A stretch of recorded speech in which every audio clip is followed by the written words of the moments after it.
নমস্কার বন্ধুরা, রান্নার একটা নতুন পদ নিয়ে আমি চলে এলাম। কচুরলতি দিয়ে চিংড়ি মাছ।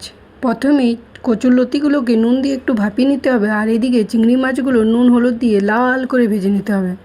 ভাজা হয়ে গেলে ওই তেলের মধ্যে পাঁচফোড়ন, শুকনো লঙ্কা, কুচিয়ে রাখা পেঁয়াজ, থেতো করে রাখা রসুন দিয়ে দিতে হবে। এইদিকে এইগুলো ভাজা হোক, তখন আমি কি করি, কচুরলতিগুলোকে ভালো করে ছেঁকে নিতে হবে জলের মধ্যে থেকে। যদি আমরা নুন জলে ভাপিয়ে কচুরলতি বা কচু শাককে খাই আর জলটাকে ছেঁকে দিই, তাহলে কোনো রকমের কোনো চুলকানি বা গলা ধরবে না, অনেক সময় যেটা হয়ে থাকে।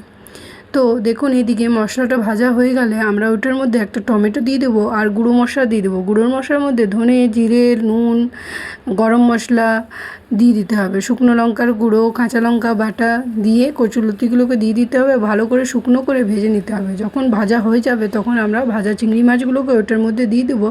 আর এদিকে দেখুন আমার রেডি। আহা, কি স্বাদ!